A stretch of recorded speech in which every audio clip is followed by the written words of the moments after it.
Hi everybody, this is Heidi and this is my final project for our ELA Methods class. I created two pieces, a website using Weebly, and then I'm also using Screenomatic, which allows me to record my page and myself as I'm doing. And what I'm going to do is just take you through my project. First, my website is here at missbrewerhumanities.weebly.com. And this unit is for my 8th grade humanities class. This is for the writing section. With this group of kids, I'm going to have them for writing, reading, and social studies. This unit that I'm going to do, or the lessons that I'm going to do, are around a moment. How can we best capture a moment? How can we use that moment to share something about ourselves and what is important to us? And how can we bring that moment to life so our reader can feel it as though they were here? I've broken the page into 5 sections. The first is the overview and plan, then the objective, connection to Common Core and learning targets, the vignette, song, and poem, which are the options kids will have to do this assignment, and then they will also all make a web recording, and then finally I have my assessment. If we scroll down on this main page, I have the overview for the assignment. This is something that I would share with kids. And what I really want to talk to them about at the beginning of the unit is that this idea of capturing moments is something that we'll work on all year. And so I really will spend the time with these lessons that I'm sharing with you with the idea of introducing capturing moments. We'll focus on developing students' voice, the ability to effectively focus on a moment, that specific topic or idea, and the ability to use sensory details to bring that moment to life. I want to really be mindful with kids to talk about the fact that they're not writing a story. This doesn't need to be a long story that has a beginning, middle, and end, but instead is that vignette, that moment, as I've said, where you're capturing an idea. And the kids will have a lot of time in class to write, to conference with me, to conference with one another. I've broken down the lessons into 3 sections. The first is looking at the different types of text that we'll be using, including vignette, song, poem, and video. I want to look at these to determine the main point of text, to analyze the deeper meaning in the text, to identify aspects of a text that reveal the author's voice, and to discuss the difference between a story and a storyline. This will be the first part, and I included video since kids will be doing a web recording at the end of their vignette, song, or poem. I want them to be familiar with this genre as well. I think it's important also with this piece that kids have rich examples to draw from so they see what good work looks like, and I think that will help them to develop as well. Once we've analyzed these texts together, the kids will have the opportunity to write a vignette, song, or poem. It will be their choice. Regardless of which one they choose, they will focus on a moment, topic, or idea. They need to employ a clear voice, and they need to utilize sensory details to bring these moments to life. So we'll spend quite a bit of time looking at sensory details, sensory words, that sort of thing.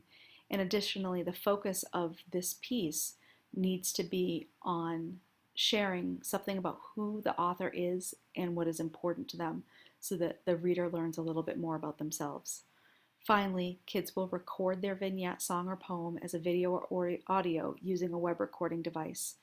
They can use something like I'm using Screencast, which is why I actually wanted to experiment with this for the project, because it allows them to do audio where they're just talking and there can be something else on the screen, or they can record like I am right now. The next portion is actually more for me than for the students. This is where my lesson plans are. It is for the students though because it creates our agenda for each day. I will put this agenda on our board and this will guide our time together. But I can also access tools that I need, such as this speech by Steve Jobs that was at the Stanford graduation several years ago. I think it might be 2005. And I want to start this unit off by having kids talk about what do they already know? What is voice to them? This is kind of an abstract concept for kids. So I want to start with what they know, and then I want to use a speech like Steve Jobs where he is a good speaker. He has a very clear purpose to what he's doing, and we can analyze this using the questions about determining the main point of the text, analyzing the deeper meaning, and identifying aspects that reveal the author's voice. I also have the transcript for the video so that we can use that in our analysis. I then break down each day. I have a focus question or questions for each day to help guide our learning. And then I break the lesson into the key piece that we're going to do, approximately how much time I think it's going to take. If there's homework, I add it in. There are 15 lessons in all, or 15 days. Some lessons are more than one day. And I try to make sure to add in focus for kids. So if they're doing pre-writing, for instance, and they might need a graphic organizer to support their work, I've included that here. I don't like to make kids use the same sort of graphic organizer when they're starting their pre-writing, because some kids have other formats that work better for them. So the requirement is to pre-write, but they don't need to use this format. Some kids really need that extra support of me giving that to them, so I like to include it. When kids are peer conferencing with each other, I give them also some focus so that they can go beyond just saying, yeah, that looks great. I want them to give each other real feedback of how they can improve and what they're doing well. When we're working with sensory language, I have a couple of sheets on word choice so that we can really look at how to move beyond just the regular overused words and change that up a bit. I've also included checklists, so when it's time for kids to hand things in, so this day kids will have their final writing on their vignette, song, or poem, I've created a checklist so that they can look at whether or not they have all the pieces that I would like them to. The same is true when it comes to the web recording and the other pieces. When we get to the bottom of here, I've just added a little button so we can get back to the top of the page quickly, and then we can go on to look at the objectives, the Common Core, and learning targets. The objectives I've outlined a bit for you, but I'll go over them here. Students will pick a moment and capture it in a vignette, song, or poem. The vignette, song, or poem will bring the moment to life and give the reader a sense of who the writer is. Students will have an opportunity to experiment with their voice, and students will record their vignette, song, or poem using a web recording device. My rationale for this is that generally at this point in students' lives, they're really looking at trying to find their voice as a person, not just in their writing. And so I'd like to give them the opportunity to explore how to use their voice, how others do it, and what they can learn from that. And then I also want them to record for two reasons. The first, I think sometimes when you hear your own voice as a spoken word, it feels different than it does on paper. Actually, not sometimes, I think it most always does, and that you can hear that sense of voice a bit better. Secondly, we're going to focus on presentation skills later this year with students, and I think that this is a low stakes kind of opportunity for them to practice speaking to a computer, which feels a little bit strange, but is easier than sitting with an audience in front of you. I think for many students, that gives them that opportunity.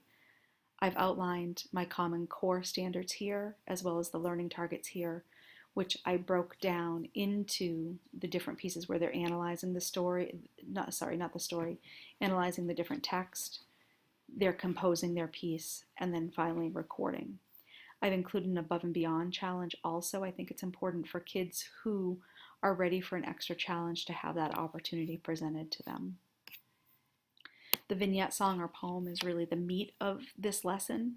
The kids will choose which one they want to use, but before they choose, we'll look at each of them individually and analyze them. We'll look at what a vignette is. I have an example from Sandra Cisneros, her book, A House on Mango Street, which we'll look at. For songs, we'll start with Zach Brown Band, The Day That I Die. This is actually where I got the idea for this, and these come and play very easy.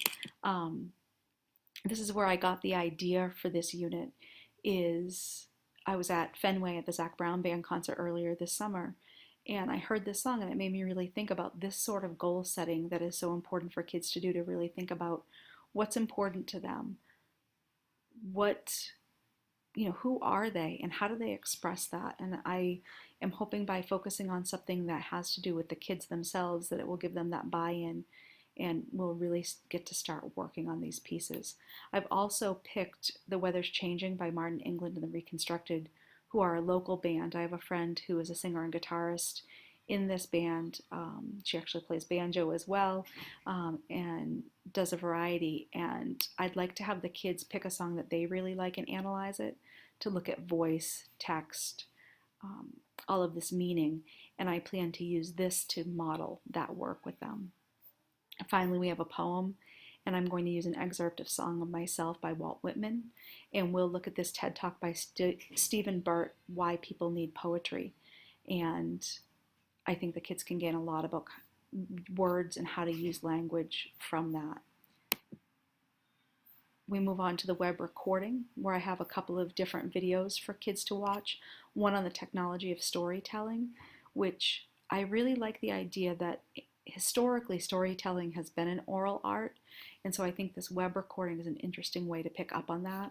And then John Green, who wrote The Fault in Our Stars, he's very energetic, and I think looking at voice and purpose through his podcast that he does regularly will be very interesting for kids.